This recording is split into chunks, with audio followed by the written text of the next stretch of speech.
குண்டியா ஓடுவேன். இந்த ஆவணி முடிஞ்சு சீசன் முடிஞ்சிட்டு புரட்டாச்சி இல்லைன்னா ஐப்பசியில் ராத்திரி 1 மணிக்கு வந்து இந்த மேடையை அம்மனை குண்டியா கூட சுத்திட்டு போவேன். சரி, இப்போ ஓடுவேன்னு சொன்னா, இப்போ ஓடுவேன்னு சொன்னாதே என்னை அம்மனை குண்டியா கூட சொல்லணும். எனக்கு வாய்ப்பு கிடைக்கும் போது நான் கண்டிப்பா ராத்திரி 1 மணிக்கு வந்து ஓடிட்டு எப்ப வேணாலும் ஓடு, அதை பத்தி கவலை இல்லை.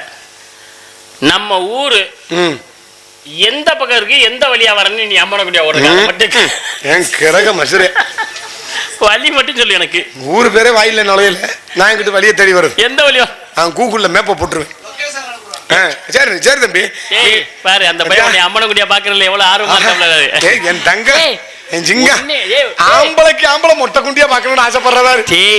யாரா உனக்கே அந்த பையன் லொகேஷன் அனுப்புற அப்படின்னா பொம்பளை பிள்ளை சொல்லிச்சுன்னா போச்சு, பின்னாலே போயிடாம இருக்கு. பஸ்ல அடிபட்டு செத்தாலும் கவலைப்பட மாட்டேன்.